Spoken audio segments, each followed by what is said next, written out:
You are listening to an American Free Press podcast. Joining me on the line is Doug Deeken, a coordinator for Ohioans For Concealed Carry. Doug, thanks for joining us today. Morning, Dave. Now, for the benefit of our listeners, explain exactly what the organization is all about, Ohioans For Concealed Carry. Ohioans For Concealed Carry is the premier statewide gun rights organization in Ohio. We're more than just about concealed carry, although that is our genesis. We started out over 10 years ago now. Actually, 3 of our 4 founding members were police officers, so we're not just inherently anti-cop. We like to think we're pro-gun and pro-cop, but what we are is we try to reclaim our Second Amendment rights that have been, over the many years, slowly infringed upon. And one of the ways that we've done that has been to get concealed carry into law in Ohio, and since we've gotten it into law, we've been steadily improving the law. Just about a month ago, we got restaurant carry signed by the governor, which we're very proud of. So we're always working to make it better, to increase the protection of our Second Amendment rights, and we're going to continue to do that, regardless of what the other side thinks, and especially when we find that our rights are being abused.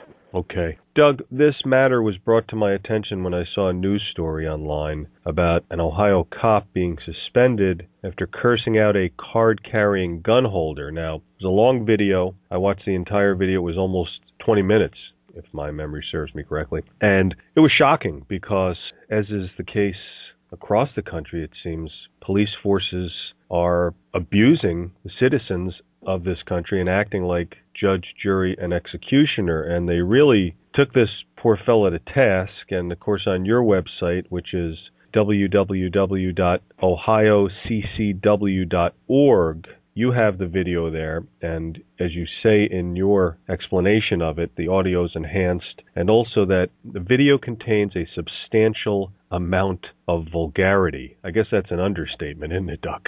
You don't want to listen to this video in front of your children or in a work setting. The language is just horrible, David. It's unprofessional and really unbecoming an officer of the law. Yeah, I agree 100% with that. I guess the whole sticking point here is that Ohio has a law in place that says that if someone's pulled over by law enforcement needs to be promptly informed by That's right. Right, okay. That's right. This is an odd aspect of our law, and it goes back quite a few years to when we first got the CCW law in Ohio. There were a bunch of poison pill amendments that the anti-gun forces tried to throw in order to dissuade us. We were not to be dissuaded, attempting to expand and protect our rights. But we ended up having to swallow a couple of these pills, and one of them was this active notification requirement. What this means is if you're stopped for a law enforcement purpose, you have to promptly, nice vague word there, notify the officer that you are carrying. The trouble is, of course, what is promptly? And this video you see is not the first instance of a police officer getting a twist over a perceived delay in notifying. It's just the most recent and the most egregious. We have other instances, one where the officer was notified within 56 seconds of the approach, and they hung that guy up on charges. There was another time in Northwest Ohio where the police did what's called a felony stop, where their cruiser's way back from the car they've stopped, and they shout at the guy over the PA system, tell him to get out of his car and lay down on the ground. You know the drill. Sure. And in that case, it was, 4 minutes or more before the officers even approached the guy to handcuff him. And the whole time he was trying to shout back to him, but of course they couldn't hear him over their own PA. And when they finally realized that he was in fact lawfully armed, they tried to charge him with failure to notify too, because they said he didn't notify them promptly. Well, how could he? So this poison pill from, like I said, several years ago is one of those things that we've always wondered, I wonder how this is going to get implemented. And what we've seen now is the implementation of that aspect of the law is bad. Now, the video you saw, which is really just stunning, shows a bad cop enforcing a bad law. So we've got a couple issues here. On the small scale, we've got a bad cop who needs to be appropriately dealt with. I understand it's been turned over to internal affairs. We certainly hope for justice to be done with that process. The bigger scale is we need to get the stupid law fixed so that we don't have cops getting in a twist over, perceived problems. Ohio is one of only, 10 states that has this active notification requirement. Everywhere else in the country, you just wait until the cop asks you, hey, are you carrying today? And then, you go into your, I'm a lawfully licensed concealed carrier and I am carrying today spiel, and that's good enough. We have a couple of things to get to here, both on the local scale and on the statewide scale. Okay. Do you think perhaps maybe a bumper sticker or some kind of sticker on the car would make sense? There's been a lot of discussion about that, whether or not visually notifying works, because after all, there's a lot of what-ifs you can play, Dave. What if the concealed carrier is mute? How are they going to notify the officer? What if the concealed carrier, what if English is not his first language? How is he supposed to notify the officer or do so effectively? There's a lot of questions. And actually, if you look at the video closely, the driver has, in each hand, he has a little card. In one hand is his driver's license. In his other hand is his concealed carry license. From the moment the police approached that vehicle, he had that ready to hand it to them. And even when they're handcuffing him, you can see it in his hand. I like the idea of visually notifying, be it a bumper sticker or if you hand him the card, that's good enough. But I'd like to see the whole promptly or even the whole active notification thing go away and just have it to where if the police ask, then you have to obviously lawfully respond. So. Mm-hmm. This cop, in parts of the video, he kind of, not externally, but internally made me chuckle because we've all gotten to the point of frustration with a variety of things. But it seems like he might need either some anger management and or a long vacation. I agree. Unfortunately, this is not the only incidence of him going off on somebody. The local newspaper, the Canton Repository, did an excellent job of investigating and found a dashcam video from last year where he pulled over some people for suspected DUI, and he went off on them in much the same manner that he went off on this lawful concealed carry holder that you see in our video. And he used, in fact, some of the same scripted language, threatening to execute them, saying he'd go to sleep well tonight. Absolutely disturbing. So it's not just that anybody can have a bad day and go a little off the deep end and realize later that, wow, I really messed up. I think the officer in question has been doing this for a while and is showing a pattern of behavior now. The Canton Repository is showing a pattern of behavior for us. I don't think, for whatever reason, I don't think that he's really fit to wear the badge anymore. And we have called for the officer's resignation. And actually, oddly, one of the Canton City Council president recently came out and slammed organizations such as our own who are trying to shine the light of truth on what happened. And so now we're actually calling for the Canton City Council president's resignation as well, because he found all the time in the world to trash us and what he called out-of-towners, but couldn't find a single word of criticism or condemnation for this officer who was clearly acting well beyond the bounds of sanity here. And when your leadership shows a willingness to tolerate poor behavior, there's a risk that can percolate down into the ranks. Fortunately, the Canton police chief condemned what he saw in the video, as well he should. The man's a professional. He understands what's right and what's wrong. This politician, Council President Schulman, I'm almost at a loss for words for him to not be able to condemn us and not condemn his own officer who's acting so belligerently is mind-boggling, really. Right. Yeah, I actually was going to ask you about him because I had contacted him via his email at the Canton government, and you're speaking of Council President Alan Schulman. Correct. And, of course, he's an attorney, I believe, and his political affiliation is Democrat. What would you expect from someone of his ilk? I did listen to that audio on YouTube of him condemning the many out-of-town phone calls and emails he got, which was surprising because you would think that he would be receptive and he would actually take that as some kind of a mark that perhaps there's something wrong here, but he seems to be fighting about that. And he hasn't gotten back to me yet about it in interviews. It'll be interesting if he does, Dave. The ironic thing about complaining about out-of-towners is Canton, of course, is the home of the Football Hall of Fame. Mm-hmm. And right now, this very weekend, the city of Canton's coffers are going to be filled by out-of-towners who are attending the Hall of Fame enshrinement activities, who are going to the parade, going to the rib cook-off, going to the fireworks, going to all these things that they promote in downtown Canton. The very people that Council President Schulman has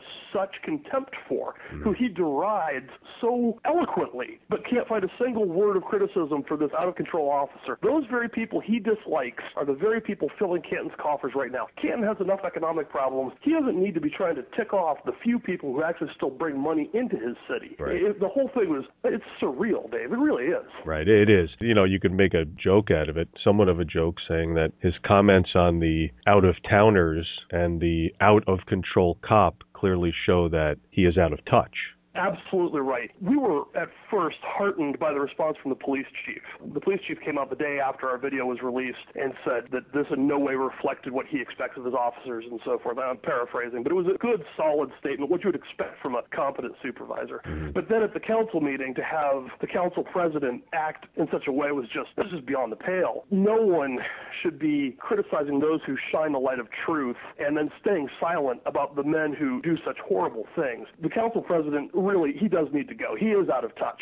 I believe he's up for election this year, and I think he's unopposed, but it's a sad state of affairs, really, and we're hoping for a change in leadership in Canton. Partisan issues have nothing to do with it. We're a nonpartisan organization. We endorse Democrats and Republicans. The only question is how they stand on our issue, which is what matters to us, the Second Amendment rights. Yeah, Council President Schulman is, frankly, a disgrace to the city of Canton and to the leadership there in Canton. So. Right, and I just want to mention for the listeners, when they listen to this broadcast, and when they do, of course, view the video, this particular politician we're speaking of, Alan Schulman, A-L-L-E-N, Schulman, S-C-H-U-L-M-A-N, you could go to his website. It's on the CantonOhio.gov website and look for the council president. And it has his email address, and I want to give that to the listeners. If after listening to this broadcast and viewing the video, you are frustrated and angered enough that you want this guy to know what's going on, it's alan.schulman at CantonOhio.gov, and that's ALLEN.SCHULMAN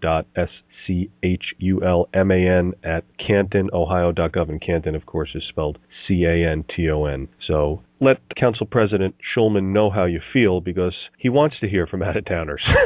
Okay. He certainly needs to hear from us. He needs to hear.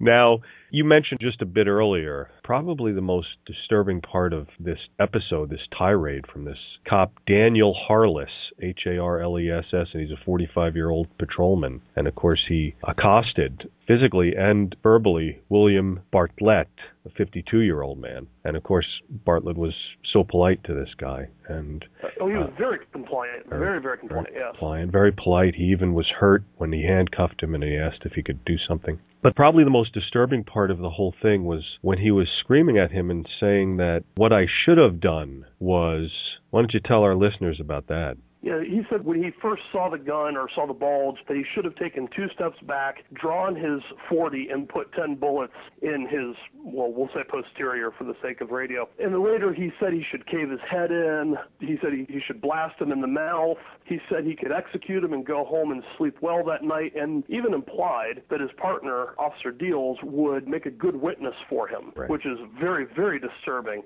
Even all that was not the only grossly unprofessional conduct. Earlier, there was a female passenger that was out of the vehicle. He told her to get lost and that if he saw her again, he would put lumps on you. Right. Now, outside of 1950s detectives movies, right, who talks that way, Dave? Right. It is almost comical. If it weren't so tragic, if it weren't so heinous, it would be comical. But unfortunately, it is tragic, and it is heinous, and threatening to execute, especially a law-abiding member of the community, is grossly irresponsible, is in no way what we want from our law enforcement. And we just can't tolerate that behavior. This is clearly a pattern now, and he does not deserve to be on the police force, not with that attitude. It really is, it's quite disturbing. It is. You know how many year veteran he is on the force? Do you have any idea about that? I think he's been on the force for 10 or 11 years. Okay. And in that time, I understand from the Canton Repository, he's received 16 complaints for excessive force and was disciplined once, I believe in 2003, because he, in one of the cases where he was alleged to have used excessive force, he violated departmental policy by not turning on his dash cam. Mm-hmm. So it seems he learned from that discipline, and he turns his dash cam on now, but he has not modified his behavior at all. That's disturbing, because you would think that he knows that he's being recorded and he doesn't have any compunction about doing what he did. Yes. Much as one of the scariest things, although it's one of the least vulgar, is when he says that his partner would make a good witness. That's scary. You know, to have somebody tell you that a cop will lie under oath or will somehow protect the man who is threatening to execute you, that's really scary to a citizen. And that was really, to me, one of the most frightening things, that there could be some kind of conspiracy between the two. And even more frightening is that Officer Deals, his partner that you see in the video, who doesn't say much, he's still patrolling the streets of Canton. He has not been suspended. As far as I know, he's not under any kind of investigation. I certainly hope Internal Affairs talk to him, at the very least. You would hope that one cop to another, when somebody's having a bad day or acting like a jerk, right, that your partner would take you aside and say, hey, pal, cool off just for a minute. Let me handle this, or something. Right. But in fact, he does nothing of the sort. It's one of those things, for evil to triumph is only required that good men do nothing. Right. And when you see what, in my opinion, is definitely evil transpiring before you and you do nothing, at the very least, you're complicit. It's scary to me that Officer Deals, there seems to be absolutely nothing for him. So, yeah, in light of the abuse this poor fella took, Bill Bartlett, for him to maintain his cool and not to get aggravated at all really says a lot about this fella. He's a very nice man. He was very compliant throughout the stop, was very respectful, was not combative, was not argumentative. At every turn, he gave the officers all the respect in the world. He gave them deference. He gave them absolutely no trouble. He answered questions when they were posed. He tried to inform twice, and both times was told to turn around and shut up. The video is, even before it gets to the really despicable parts of the video, would make a great training video for how not to conduct a vehicle stop by police. Exactly. And I hope that it's shown in the academy for years to come, because at one point, the partner, Officer Deals, was searching the back seat. They'd removed the passengers. The driver was still in the driver's seat. He was laid out across the back seat searching, right, and they had not yet identified the driver. They had no idea who he was, whether or not he had active warrants. They had not searched the driver for weapons, which he definitely had lawfully upon him. And when the officer went into the back seat to search, the driver attempted to notify and was told to turn around and shut up. That's just poor police work, and especially for the safety of the officers. And we hear so much, being a group that tries to get the law changed in the favor of Second Amendment rights, we often hear the argument that, well, we need this protection for officer safety. Well, for the sake of the officer's safety, I think he should have found out what the driver had on him before he crawled in the back seat and exposed his back to the driver. Right. It was poor police work from the word go, and I certainly hope that it is used to educate future officers as to how not to do a traffic stop on so very many levels. Right. Well, if Patrolman Harless does lose his job, he might have a career in police training films, because he seems a natural. Right. Yes, he most certainly does. I think perhaps with his attitude, he could be on either side of the badge. Right. I'm laughing, but I want the listeners to know that I'm laughing because I do have a little time in between when I viewed the video and now, because at first I was very angry and I felt very bad for this fellow. And I want the listeners again to get the website address. It is www.ohioccw.org. That's OHIOCCW.org. And the video is on there. And of course, the Council City President, Alan Schulman. Again, the web address is www.cantonohio.gov. And you could just do a search for Alan Schulman or look for the Council President. His email address is alan.schulman@cantonohio.gov. Now, your website, of course, Ohioans For Concealed Carry, www.ohioccw.org. Is there anything that the listeners can do to assist you in your mission? Most certainly. We have a link right under the video to a legal defense fund for William Bartlett. The city of Canton is still trying to hang this bogus failure to notify charge on Mr. Bartlett, and they're doing it, frankly, because they're trying to get him to sign saying that he won't sue the city, which I am of the opinion he's most certainly entitled to sue the city, and in exchange they'll drop the criminal charges against him, which is a joke. So we're offering to help in the funding of his legal defense, and so if someone feels moved to contribute to that, we have a link there so that they can do that. So we want justice both on the small scale and on the big scale. We're going to be asking the legislature to reform this law here coming soon. So if your listeners are in Ohio and want to contact our legislators, we'll have an announcement probably next week as to the exact verbiage of what the reform is going to be. Call their legislators and get this fixed so that we can prevent Harlesses in the future. Right. Doug Deeken, coordinator for Ohioans For Concealed Carry. I want to thank you so much for the time you took out to explain this to our listeners, and looking forward to talking to you again for updates. Thank you for having us, Dave.